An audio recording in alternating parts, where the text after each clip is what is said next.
The beautiful and yet at times tempestuous River Suir in Tipperary. History flows through this county as the river flows towards the Waterford estuary, and it's here on the outskirts of Carrick-on-Suir that Maurice Davin was born and reared. A farmer, a barge company owner and a businessman, Maurice Davin was also one of Ireland's greatest sporting heroes, when there weren't many heroes in the post-famine Ireland. He was a world record holder for the shot put and for running.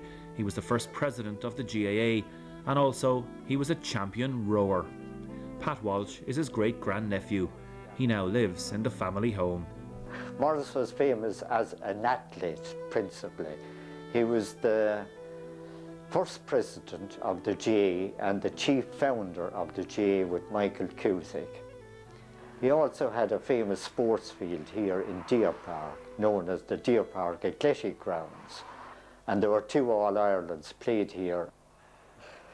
Well, I suppose Maurice Davin, he was a very energetic man, and his first love, as I've said already, was the River Suir.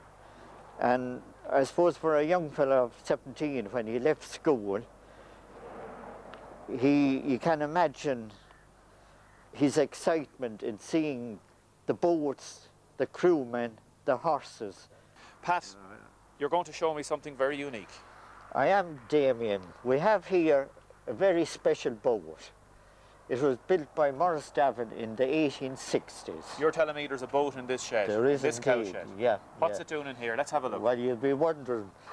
It's here now for the last 120 years. My God.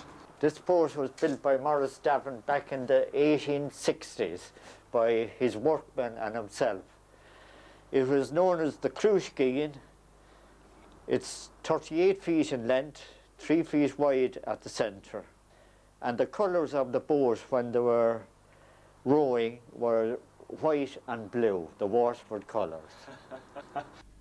The boat, which is made of larch or cedar, has been here in this shed for probably the last 120 years. The woodworm attack on it is very limited, and this may be due to the air circulating and the heat over the years from the cows. Pat told a few people a few years ago about the boat, but it wasn't until Shay Hurley from the Workmen's Boat Club in Clonmel heard about it recently that its importance began dawning on the outside world. Shay and his colleagues regularly build boats in the club in Clonmel, but Shay has never seen anything like the Cruiskin. In the Workmen's, we're used to dealing with cots or row punts, rowing boats, and occasionally like a canoe or a kayak. I've never seen anything to resemble this.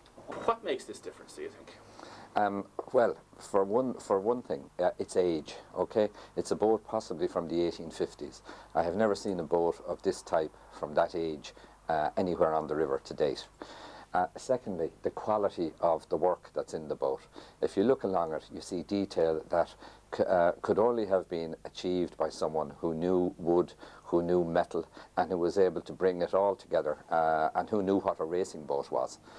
So excited are conservationists about this find, plans are now afoot to have the boat removed early next year to Galway for treatment. A replica boat would probably be built, as it might be just a little too risky to put the Cruiskin in the water again. This is quite unique. Again, we would have worked on curraghs in the past. This is a much more elaborate way of actually constructing a boat, which requires an exceptionally skilled boat builder to be able to build this and to come up with this kind of boat. It's a 4-oar rigger built in the clinker way, meaning that the actual individual pieces are overlapping, and also then they're actually nailed to each other to connect them. And one wonders if it would ever be possible to compare the Cruiskin to the rowing boats of today. When you look at what's there today, it's carbon fibre and, you know, the lightest of materials, and these are all prefabricated and moulded. And when you look at what is made by hand, I mean, this is a stallion of the river, like, you know, and I mean, the other boats, they're wonderful to look at, and they're modern, but when you look at this and you look at every nail and know that this was put in by hand, that every little piece of beading was put in by hand, and then it was put into the river when completed. It was tested against the stream because that was where it counted, and it was proven to be worthy. Then man and boat were one in a manner in which they can never be today.